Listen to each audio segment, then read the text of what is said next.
Good morning. Thanks for joining me again. I'm working on the next section in the Arban book, which is rhythmic figure eighths, sixteenths, or sixteenths and eighths. He's mixing up now. He's gone from the dotted 8/16 to mixing different combinations of eighths and sixteenths, again in this detached style. So I'm going to look at number 23, and this is on page 28 in my edition of the Arban book. And I'm going to start out with something a little strange because I'm just getting warmed up today and it's like, oh, feeling a little bit tight, and so I want to get relaxed. I want to get loose. I want to feel the flow. So what I'll do in something like number 23 is I'm trying to find out where the line is and play the line of continuous sound without any articulation or without any rests. And in this one, it's very interesting because there's a nice little melody going on. So I'll try and do that for you.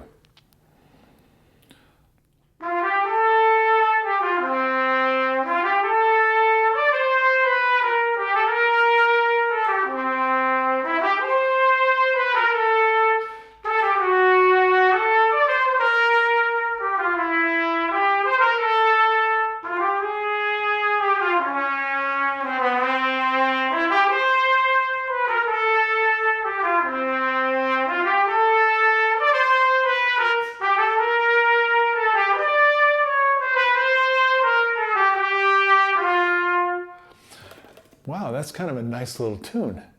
And if you're working really hard on your articulation, you might not even notice that beautiful line and the interesting harmonic changes that are taking place. And I find this all the time with my students. They're concentrating so much. You know, I teach a wide variety of people, from adult amateurs to professional players to beginning players to many conservatory players.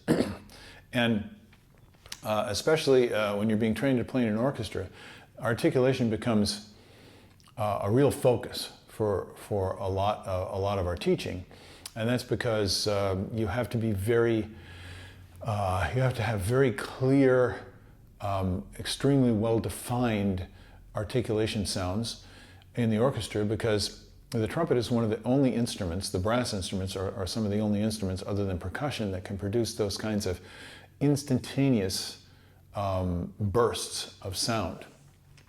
So we work on that a lot. When we work on it, we don't pay as much attention to the music. And there's musical quality in this articulation. I'll try and do some of that for you today if I'm able. I'm just getting warmed up today, but we'll see what happens. So this has a tempo range, and these are recommended. So if you start at 68, dun, dun, dun, dun, dun, dun, dun, dun, dun, dun, dun, dun, dun. That's good. Let's play a little bit of it like that.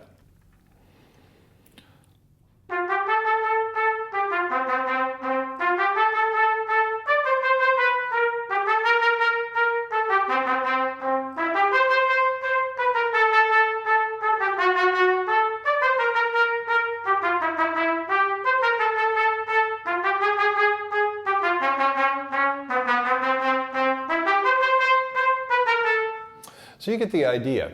Now I hope you can tell that I'm feeling a gesture. I think that's what's in the music. And the point is that helps you physically.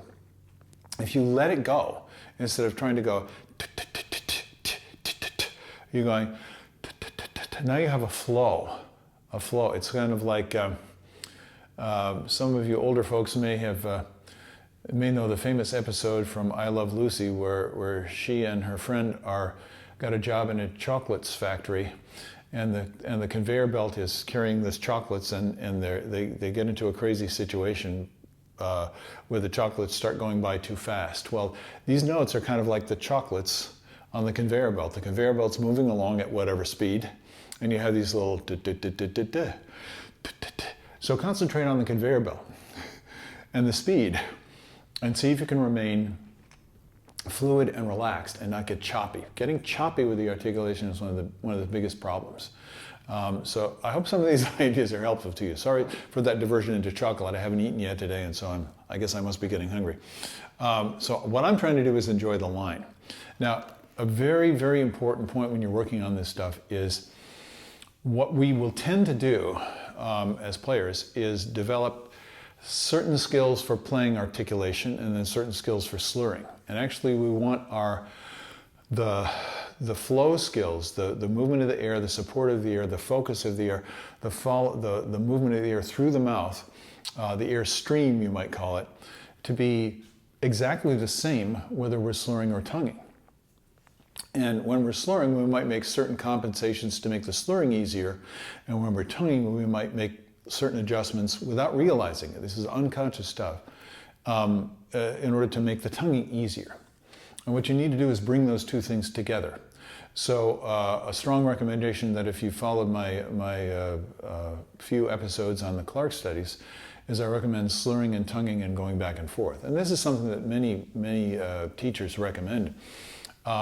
So it keeps us from getting stuck in compensating for either sustaining the sound or for articulating the sound. So we're agile, we can go back and forth between the two. I might even try it, I've never done this before, but I might try it on this.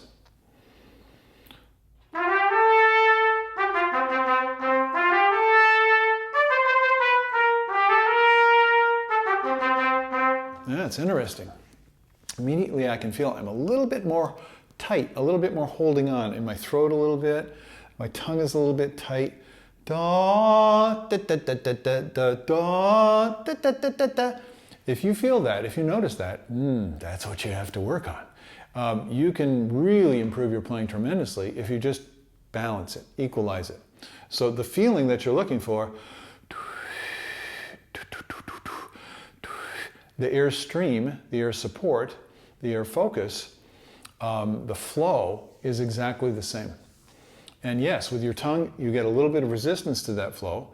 And then if you're supporting properly, you don't even notice that. You're just blowing straight through the resistance of the tongue. So these are feel things and things to listen for as you're practicing.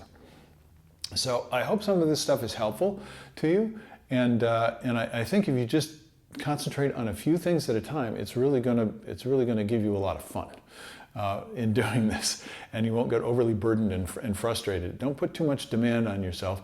Just make your goal really simple, and then give yourself a chance to achieve it, and improve the quality of what you're doing, and take satisfaction in that. That's what makes life enjoyable. Okay, so this one, I'll just say one more thing. Tempo. You notice I've been playing at the same tempo pretty much all the time. So as soon as I have a certain amount of facility, I'm going to start trying to play it at different tempi. And as I've mentioned before, I tend to want to play everything fast. That's just my temperament. I'm always go, go, go. So, and when that happens, I tend to get tight and I tend to get sloppy. So you have to watch when you're pushing yourself to higher tempos, or you're practicing slower tempos, that your mind has that same kind of openness and involvement in what's going on. I'm going to do it a little bit faster, and maybe up to the top tempo that he has marked. This is 1/16.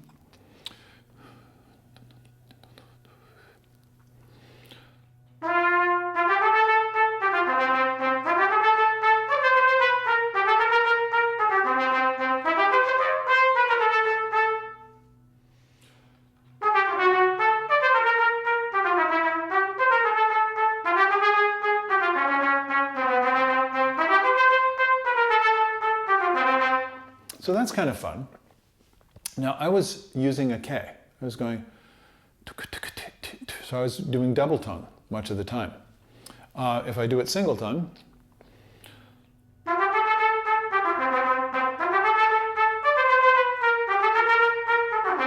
now for some people that would actually be easier. For me, since my tongue is relatively slow compared to a lot of players, that puts a little bit more stress on me. So I'm going to keep on working on keeping that same, instead of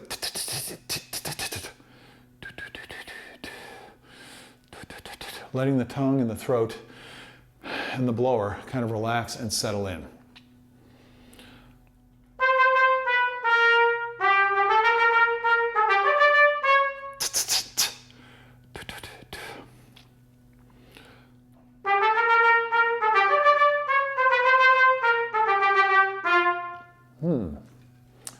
Okay, time to go practice. I feel like I need to go practice. Yeah, I should do that. Maybe I should eat some breakfast too. Okay, I'll see you guys later on. Have a great day and enjoy your practice. Bye-bye.